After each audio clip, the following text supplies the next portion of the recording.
have our dry ingredients sifted and in the bowl. We have two types of flour, bread flour and cake flour. This is going to give us a softer, more cake-like biscuit. And we have baking powder and baking soda. And we also have a little salt and a little sugar. The reason we have baking soda is because we're going to be using an acid in the buttermilk, and baking soda activates on the acid. And that's going to give a nice little lift to our biscuit. So we're going to start off with cutting in our fat. We got our pastry cutter. And you want the butter to be nice and cold. And we're just going to cut this in. The key to a good biscuit is to underwork the dough once we add the liquid. Underwork it. Underwork it. Right now we want to cut this in until it's about the size of peas, and then we're going to slowly add in our buttermilk. You just want to evenly distribute the fat. Biscuits are so important. I mean, in many southern restaurants, people go there just for the biscuits.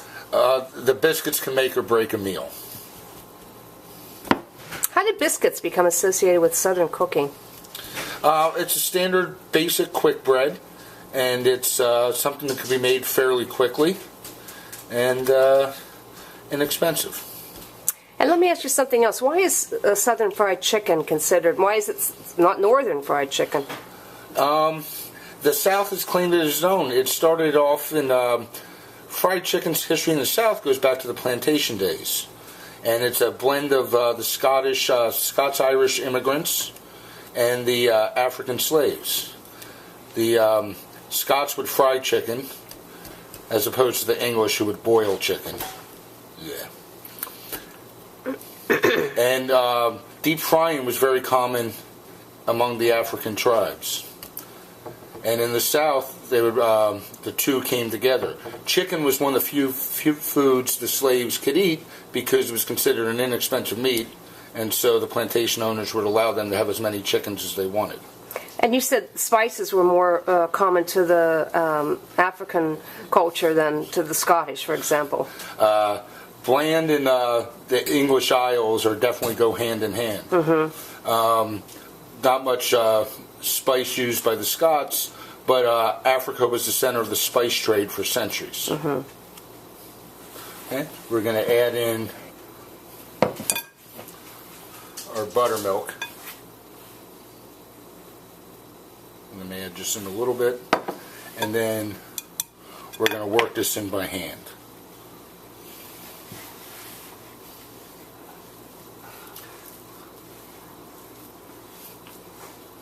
Ooh.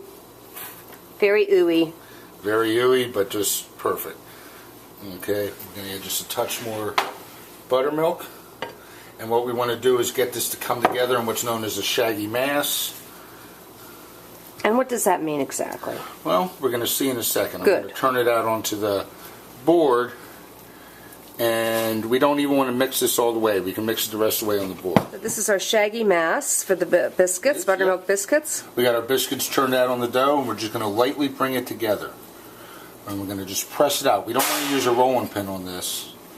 We're going to just press this out. Kind of square it off. And then when we cut the biscuits, I like to use an old soup can. And why is that? Well, it has the right shape. Because I have a perfectly good biscuit cutter that you rejected, Persnickety. It's, well, one on Persnickety, it's fluted. And with the biscuit, it's important that you go straight up and down, because if you twist or turn or if you have edges, it's going to form a seal and it's not going to allow the biscuit to rise. So we want to go and then just bring the biscuit straight over. Okay, you're going to get your good biscuits, and then you're going to have a couple after you reform the dough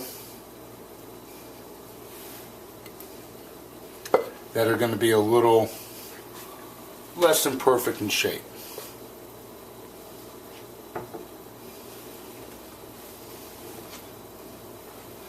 And then we're going to brush some of the little melted butter Bake them at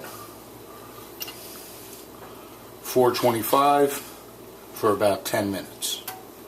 And they will go wonderful with our fried chicken.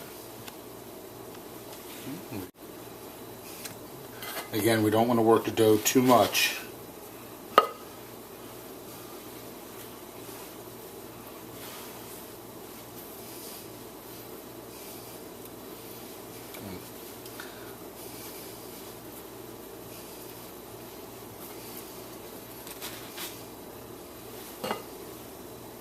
I think I always thought that you had to, that with biscuits it was like bread, you'd have to knead it and then let it raise and...